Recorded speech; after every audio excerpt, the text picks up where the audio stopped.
Programang ito ay rated SPG. Striktong patnubay at gabay ng magulang ang kailangan. Maaaring may masiselang tema, lengguwahe, karahasan, sexual, horror o droga na hindi angkop sa mga bata.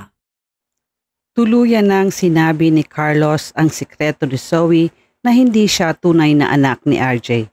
Mga kaganapan at dapat nating abangan sa abot kamay na pangarap. Welcome to my channel. Please don't forget to like, comment, and click the bell button para lagi kayong updated sa aking mga videos.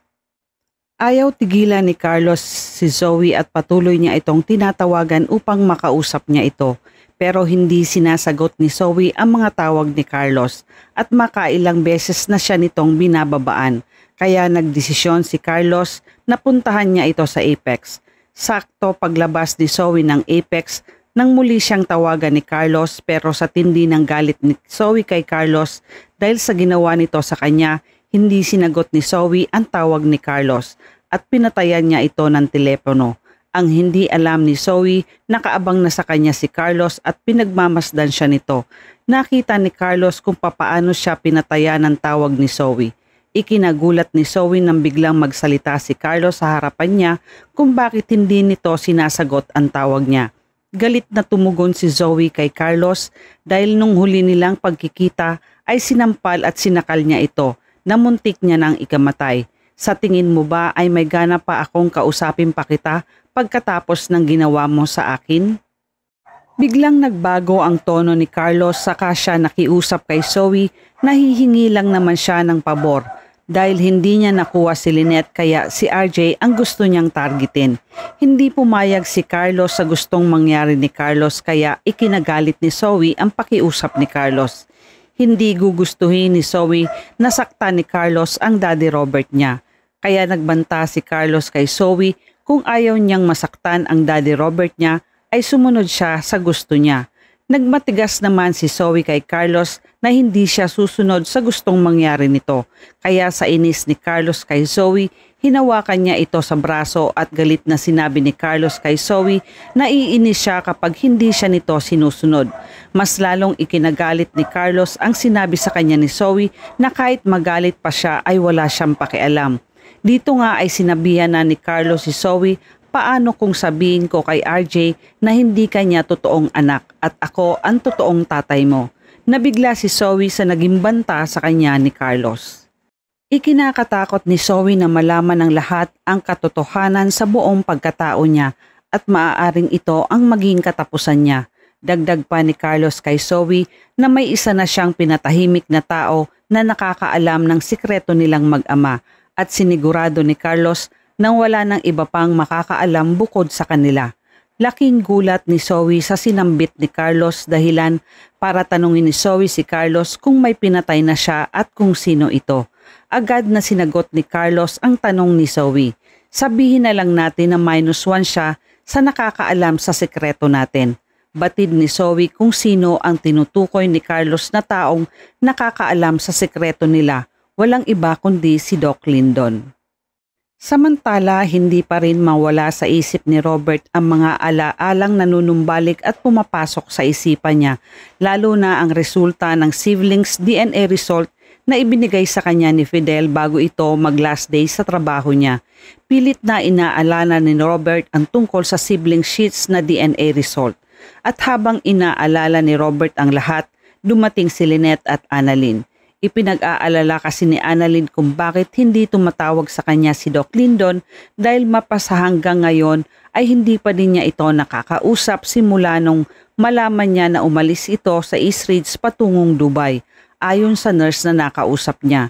Nagdesisyon si Annalyn na tawagan ang conference sa Dubai para malaman kung totoong nagpunta nga si Doc Lyndon. Mas lalong nag-alala si Annalyn nang malaman niya na wala si Doc Lyndon sa conference sa Dubai at napag-alaman ni Annalyn na hindi nagsabi si Doc Lyndon na hindi siya makaka-attend sa conference sa Dubai. Abot-abot ang pag-aalala ni Annalyn kay Doc Lyndon kung bakit wala man lang itong paramdam sa kanya.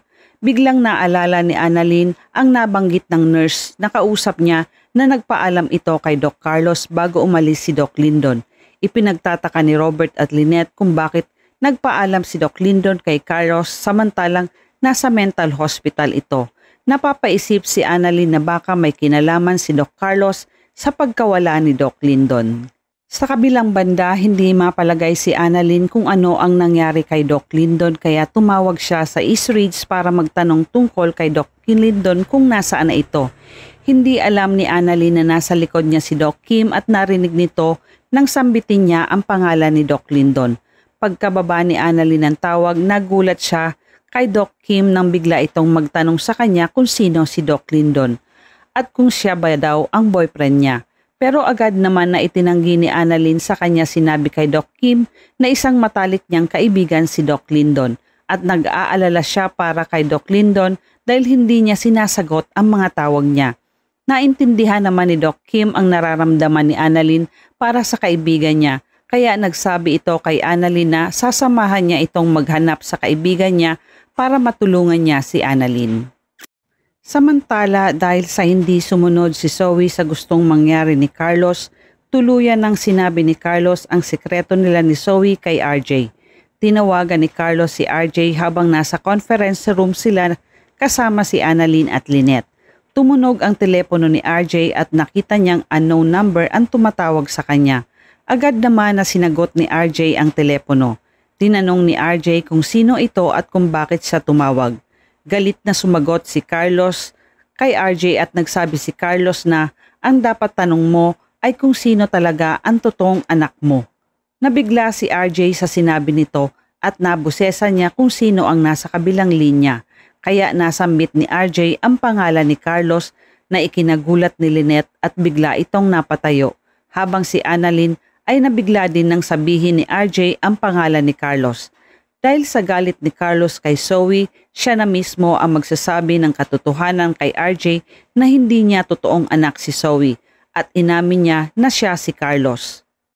Nagulat si RJ kung bakit tumawag sa kanya si Carlos samantalang sa pagkakaalam nila ay nasa mental hospital ito at nagpapagaling dahil sa sinapit niya nang mabaliw ito dahil kay Lynette. Dito nga ay nakumpirma ni RJ na hindi talaga baliw si Carlos at nagpapanggap lang ito para matakasan ang mga kasalanan niya sa batas. Naalala din ni Annalyn na minsang nakita niya si Doc Carlos sa isang lugar nung kasama niya si Doc Lyndon. Dahil sa nangyari ay totoo pala ang naging hinala ni Annalyn na nakakalabas ng mental hospital si Doc Carlos. Nakaramdaman naman si Lynette ng pagkabahala sa nalaman nila dahil pinaniwala sila ni Carlos na isa siyang baliw. Ngunit ang totoo ay nagbabalat kayo lamang pala si Carlos. At ang naging palaisipang tanong ni Carlos kay RJ nang tanong siya ni Carlos kung sino ang totoong anak niya. Si Carlos na ba mismo ang magsasabi ng katotohanan kay RJ na hindi niya totoong anak si Zoe? Maging malinaw na kaya kay RJ ang mga alaala niya tungkol sa siblings DNA results na binigay sa kanya ni Fidel? At yan ang ating pakaabangan dito lang sa Abot Kamay na Pangarap. Huwag bibitiw at huwag kalimutan mag-subscribe.